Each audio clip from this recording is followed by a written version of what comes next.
সাকিব আল হাসান আমাদের একজন নামি দামি ক্রিকেটার, যার জন্য আমরা গর্ববোধ করি। উনি আমি সেদিন যেদিন সে আমারে মারতে আসছিল, আমি কাউরে বলি নাই। আমি মনে করছি থাকুক, আল্লাহর কাছে বিচার দিছি যে এই ধরনের বাংলাদেশ ক্যাপ্টেন্সি পর্যন্ত ক্রিকেটের ক্যাপ্টেন হিসেবেও সে মনে করলাম যে এই ধরনের মানুষ যদি বেয়াদব হয় তাহলে তারপরে আর বিচার দেওয়ার জায়গা থাকে না। আজকে আমার মনে হয়েছে দুই এক কথা বলা দরকার। তাকে যারা ফলো করেন, তার যারা ফ্যান, তাদেরকে একটা অনুরোধ করব, তাদেরকে বলেন যে দিনে 8-10 ঘন্টা ক্রিকেটের পিছনে সময় দিয়ে ভালো ক্রিকেটার হওয়ার সাথে 1 ঘন্টা সময় দিক, যে ভালো মানুষ হোক। মানুষ না হইলে এই ধরনের মানুষের বাংলাদেশে প্রয়োজন পড়ে না। সাকিব আল হাসান আমাদের একজন নামি দামি ক্রিকেটার, যার জন্য আমরা গর্ববোধ করি। উনি একটা স্বর্ণের দোকান উদ্বোধন করার জন্য চলে গেছেন দুবাইতে। তো আমরা যে কোনো সেলিব্রিটি যারাই আসে না কেন, তাদেরকে কেউ দাওয়াত দিলে যাইতেই পারে। আমি সাকিব আল হাসানের কোনো দোষ এই পর্যন্ত দেখি না। কিন্তু যখন আমি জানতে পারলাম যে ডিবির পক্ষ থেকে, ডিটেকটিভ ব্রাঞ্চ বা পুলিশের পক্ষ থেকে সাকিব আল হাসানকে জানানো হয়েছিল যে আপনি যার দোকান উদ্বোধন করতে যাচ্ছেন সে একটা পুলিশ ইন্সপেক্টরের হত্যা মামলার আসামি এবং সে পলাতক অবস্থায় আছে, ইন্টারপোলের সাহায্যে আমরা তার ধরে নিয়ে আসার চেষ্টা করতেছি, আপনি তার দোকান উদ্বোধন করতে যাচ্ছেন, তারপরও সাকিব আল হাসান শুনেন নাই।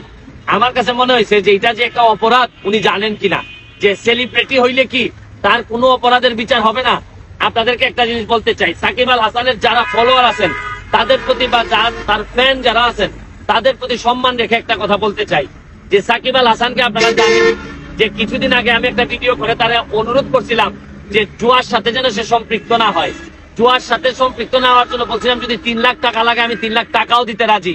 শুনেন, সাকিব আল হাসান এমন একজন মানুষ কোন ধরনের সমালোচনা সহ্য করতে পারেন না। কিছুদিন আগে তার সাথে আমার দেখা হয়েছিল, আমি দেখি নাই।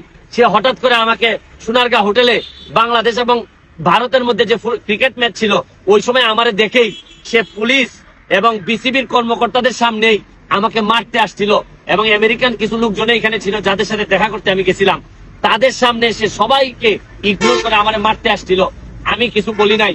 পুলিশরা এসে আমারে বললো যে বাদ দেন ভাই, সে সেলিব্রিটি, তার কথা বললে লাভ নাই। এবং আমিও মনে করছিলাম যে এক সেলিব্রিটি মানুষ, তার যদি কিছু অপরাধ করে আমি যদি মাইরও খাই আপনাদের কার কাছে বিচার দিব, তারপরও কোনো কথা আমি বলি নাই। কিন্তু আজকে আমার কাছে মনে হয়েছে জুয়া থেকে শুরু করে আজকে তার এই দুবাইতে উদ্বোধন করা পর্যন্ত আমার কাছে মনে হয়েছে যে বিদ্যান যদি আপনার খারাপ মানুষ হয় তাহলে পরিত্যাজ্য। সে যত কোয়ালিফাইড লোকই হোক, সে যদি মানুষ হিসাবে যদি ভালো না হয় তাইলে তার ফ্যান আর হওয়ার সুযোগ নাই। আমি আপনাদেরকে একটা জিনিস বলতে চাই, শুনেন, যদি সাধারণ মানুষ যেভাবে বিচারের মুখোমুখি হয়, সাকিব আল হাসানের মতো মানুষকে যদি তারা যদি এই বাংলাদেশের মানুষকে শুধু টাকার জন্য যদি এই ধরনের মেসেজ দেয়, তাইলে কিন্তু বাংলাদেশে আপনি কোনোদিন সোনার বাংলা বানাইতে পারবেন না। কারণ ভালো ফুটবল খেলে, ভালো ক্রিকেট খেলে একটা মানুষ যদি দেশ বিক্রি করে দিত চিন্তা না করে, এই ধরনের জিনিস যদি সে করতে পারে তাহলে তারে দিয়ে এই দেশের ভালো কিছু হইতে পারে না। আমি সেদিন যেদিন সে আমারে মারতে আসছিল, আমি কাউরে বলি নাই। আমি মনে করছি থাকুক, আল্লাহর কাছে বিচার দিছি যে এই ধরনের বাংলাদেশ ক্যাপ্টেন্সি পর্যন্ত ক্রিকেটের ক্যাপ্টেন হিসেবেও সে মনে করলাম যে এই ধরনের মানুষ যদি বেয়াদব হয় তাহলে তারপরে আর বিচার দেওয়ার জায়গা থাকে না।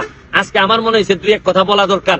তাকে যারা ফলো করেন, তার যারা ফ্যান, তাদেরকে একটা অনুরোধ করব, তাদেরকে বলেন যে দিনে 8-10 ঘন্টা ক্রিকেটের পিছনে সময় দিয়ে ভালো ক্রিকেটার হওয়ার সাথে 1 ঘন্টা সময় দিক, যে ভালো মানুষ হোক।